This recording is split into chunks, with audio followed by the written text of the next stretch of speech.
अस्सलाम वालेकुम नाज़रीन, मैं हामिद मुजफ्फर HTV7 उर्दू से। नाज़रीन, मुझे ये व्लॉग अपना गाड़ी में बनाना पड़ रहा है क्योंकि मैं अभी ज़रा बिजी था काम पे। लेकिन अभी मैंने चेक किया तो इमरान खान की एक रिसेंट ट्वीट आई हुई थी। मैंने कहा चलो मैं अभी एक व्लॉग बना लेता हूँ फटाफट गाड़ी में ही बैठ के, ताकि लोगों तक इमरान खान की आवाज़ पहुँच सके। तो आए नाज़रीन, पढ़ते हैं इमरान खान का रिसेंट ट्वीट।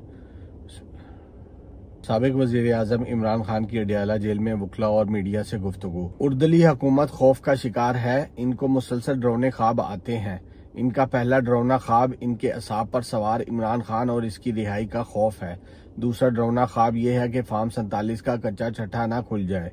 इन ख्वाबों से घबराकर बेदार होते ही 9 मई की गर्दान करने लगते हैं। इस खौफ की बदौलत इन्होंने मुझे एक ऐसे बेजमीर जज से सजा दिलवाई जिसको खुद सुप्रीम कोर्ट ने 2004 में अदालती खिदमात के लिए नाअहल करार दिया था। अलकादी यूनिवर्सिटी प्रोजेक्ट मलिक रियाज और NCA के मुआहदे से साल पहले से चल रहा था और हमारे दौर की काबीना का अलकादी ट्रस्ट मामले में कोई करदार नहीं, ना ही ये रकम हमने सुप्रीम कोर्ट मुंतकिल करवाई। काबीना ने सिर्फ नॉन डिस्क्लोजर एग्रीमेंट की कॉन्फिडेंशियलिटी राजदारी की मंजूरी दी ताकि इतनी बड़ी रकम फॉरेन एक्सचेंज एक साथ पाकिस्तान आ जाए। नाम नेहाद बंद लिफाफे को हुकूमती और तहकीकाती अदारे खोल सकते हैं। इसे खोलें, इसमें क्या लिखा है अवाम को बताएं ताकि दूध का दूध और पानी का पानी हो सके।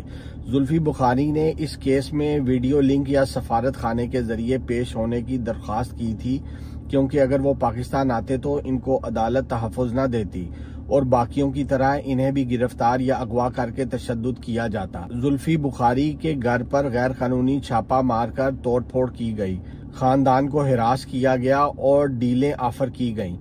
शहजाद अकबर ने भी कई मरतबा गवाह बनने की पेशकश की, मगर चूंकि जाली हुकूमत इस मुकदमे में मुझे सजा देने का फैसला कर चुकी थी, इसलिए इनको वीडियो लिंक या सफारत खाने के जरिए पेश होने की इजाजत नहीं दी गई। शहजाद अकबर के भाई को भी अगवा किया गया। अलकादी ट्रस्ट एक फलाही इदारा है जिसके जरिए गरीब तलबा को सीरतुन नबी सल्लल्लाहु अलैहि वसल्लम से रोशनास करवाया जा रहा है। इससे मुझे कोई जाती फायदा है, ना ही मेरी अहलिया को। पहले भी 9 माह बुशरा बेगम को कैद में रखा गया और मेरा साथ देने की सजा दी गई। घरेलू खवातीन को सियासत में घसीटना शर्मनाक है और हमारी रवायात के मुनाफी है। बुशरा बेगम मजबूत असाब की हामिल खातून है, वो मेरी कमजोरी नहीं ताकत है।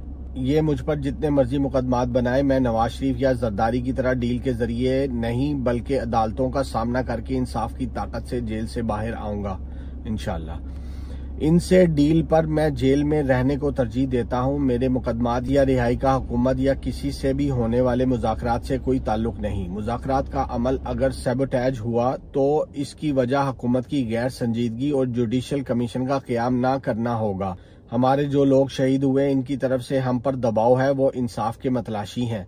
जुडिशल कमीशन के क़याम के बगैर मुज़ाकरात करने का कोई मकसद ही नहीं। सलमान अकरम राजा और बैरिस्टर गौहर को हिदायत करता हूं कि चीफ जस्टिस और आईनी बेंच के सरबराह अमीनुद्दीन खान को इंसानी हकूक से मुतल्लक हमारे मुकदमात तरजीही बुनियादों पर सुनने के लिए खत लिखें और आलमी इंसानी हकूक की तंजीमों को भी इस मुतल्लिक खत तहरीर करें।